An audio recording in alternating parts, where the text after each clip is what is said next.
Hi, welcome back to Project Parenthood. I am your host, Chelsea Dorsage, licensed marriage family therapist. I am here to join you on your conscious parenting journey, bringing more curiosity, openness, acceptance, kindness, and non-judgment along the way. My goal is for us to accept what is out of our control, commit to improving our parenting life, and discover better outcomes for ourselves and our family. Today, we will be discussing self-regulation and why it is important. Self-regulation is our ability to regulate our emotions, senses, and impulses in a way that allows us to meet our goals and engage in socially appropriate behavior and actions. You may have heard or used terms like self-control, self-management, anger control, impulse control. These terms can all be synonymous to self-regulation. When our kids are dysregulated, or even ourselves as parents, it can be chaotic and unsettling. Our kids may have unexpected reactions to situations. Maybe they fall apart because the shirt they wanted to wear is dirty, their favorite cereal ran out, or because their brother looked at them the wrong way. As parents, we can start to make mental notes of these moments when our children are not self-regulating. When we are regulated, we allow ourselves to fully engage in life, whether it is with family, peers, school, work, extracurricular activities, and our energy goes towards things we value. When our kids are regulated, they'll be able to enjoy more ups and bounce back faster from those downs. The more we as parents practice our own self-regulation, the better equipped we are to help our children self-regulate.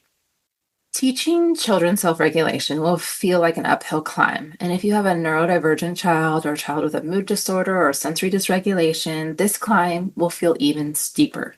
However, if we take this journey one step at a time, we will still get our children self-regulating and have them feeling stronger and more empowered along the way.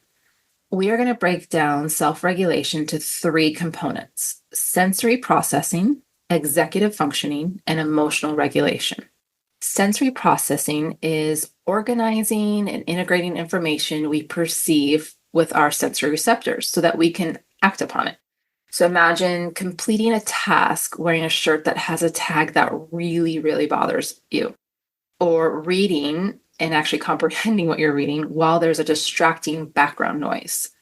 Executive function, that's the command control center, which oversees our actions and mental operations. And we spoke a lot about this a few episodes back.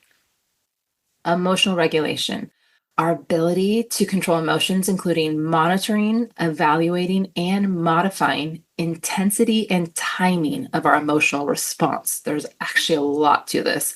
And I really love and appreciate a quote from Aristotle to really hone in on what emotional regulation is. Anyone can become angry. That is easy. But to be angry with the right person, to the right degree, at the right time, for the right purpose, and in the right way, that is not easy. These three neurological components depend on one another. If one is down, then it diminishes one's ability to self-regulate. I like to think of this as a tricycle. So if you have one wheel flat, you will still get to places, but it won't be as smooth or enjoyable. So think about a child who is using most of their energy funneling sensory input, or focusing on sustaining their attention on the task at hand, or keeping their anxiety at a manageable level. The result is an exponential amount of weight on one wheel. So our goal is to use self-regulation skills to find more balance. Maybe you have a kid that is holding it all together at school or practice, and they come home and just fall apart. They let those emotions loose. Try to think about a time you maybe did something similar where you held it together for a meeting or to get through an event, only to find at the end of said event or meeting, you go and find a safe and secure environment, maybe the pantry, maybe your bathroom, or your car, and you take off that mask and you let your emotions loose. When we consider the multitude of layers that are involved in self-regulation, it gives us a better perspective when setting expectations for our children, and it can help us better support them along the way. So maybe you think of it as taking comfort in the fact that your child actually feels safe and secure enough in your home to become dysregulated, and know that you will help support them back to regulation. So how do our kids become more successful in regulating? There are a few things we can do specifically as parents. We can model self-regulation. We can be mindful of our language when our child becomes dysregulated. And we can notice, acknowledge our child's successful moments of regulating. So, modeling self-regulation, we can talk out loud, even if it feels silly. Maybe catch yourself talking to your kids saying, well, this was unexpected. I wasn't planning on having this box of Cheerios empty on the floor right before we have to leave for school. First, I'm going to feel my feet on the ground. I'm going to take a breath and I'm going to ask for some help so I'm not overwhelmed. Although this is something that would normally be internal dialogue, it gives our kids as examples and strategies in real time. So, or whatever tools you're already using, put those and verbalize them out loud. So your kids actually know, how did you get from this point A, where you probably were completely dysregulated, even if for a nanosecond, to point B, where you actually were executing your goal and getting things done. The moments when our child becomes dysregulated, we need to be mindful of our language. Our word choice can actually trigger a deeper spiral, or it can slowly turn them around. Using terms like that was unexpected, or asking, how can I support? Or maybe just pausing and holding space for them. And maybe just putting a hand on their back saying, yeah, this is rough right now, but I got you. I support you. Notice and acknowledge your child's successful moments of regulation. Maybe their sibling is pushing their buttons and they were able to ignore and walk away. Praise that and reinforce it. Even if you feel like there's one moment out of 20, hone in on that success and build off of it.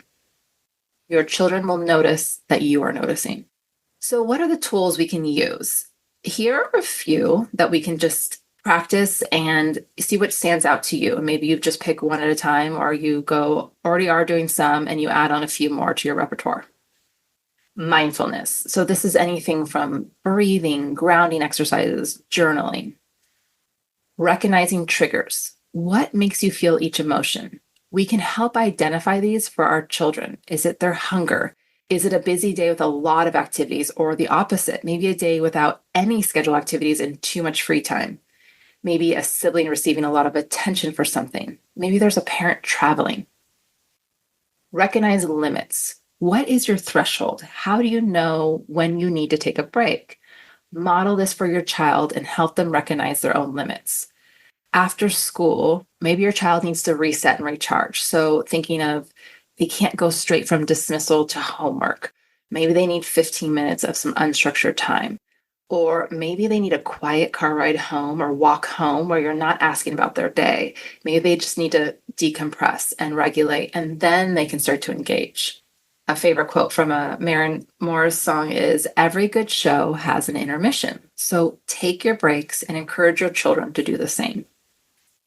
Making connections to emotions, thoughts, and behaviors.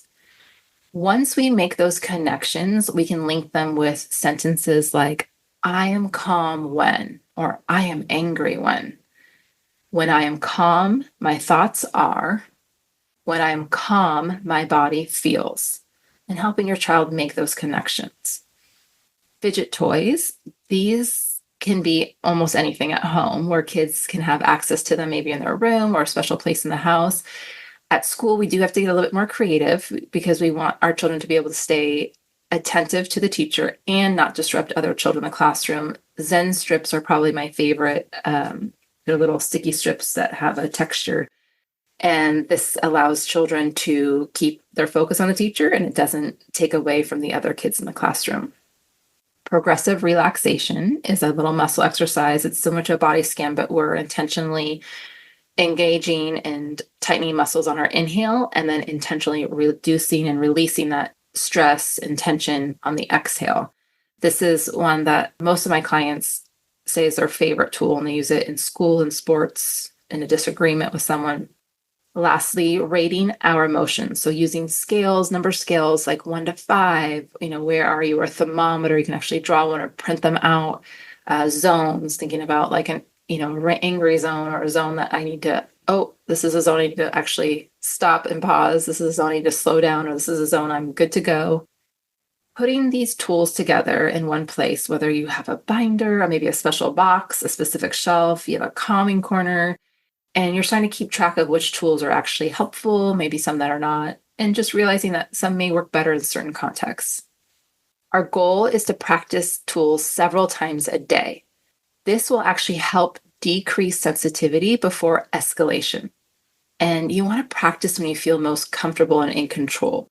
When we're dysregulated, it's harder to recall our tools, strategies, unless we have already ingrained them with habitual practice and exposure. So think about rote memory.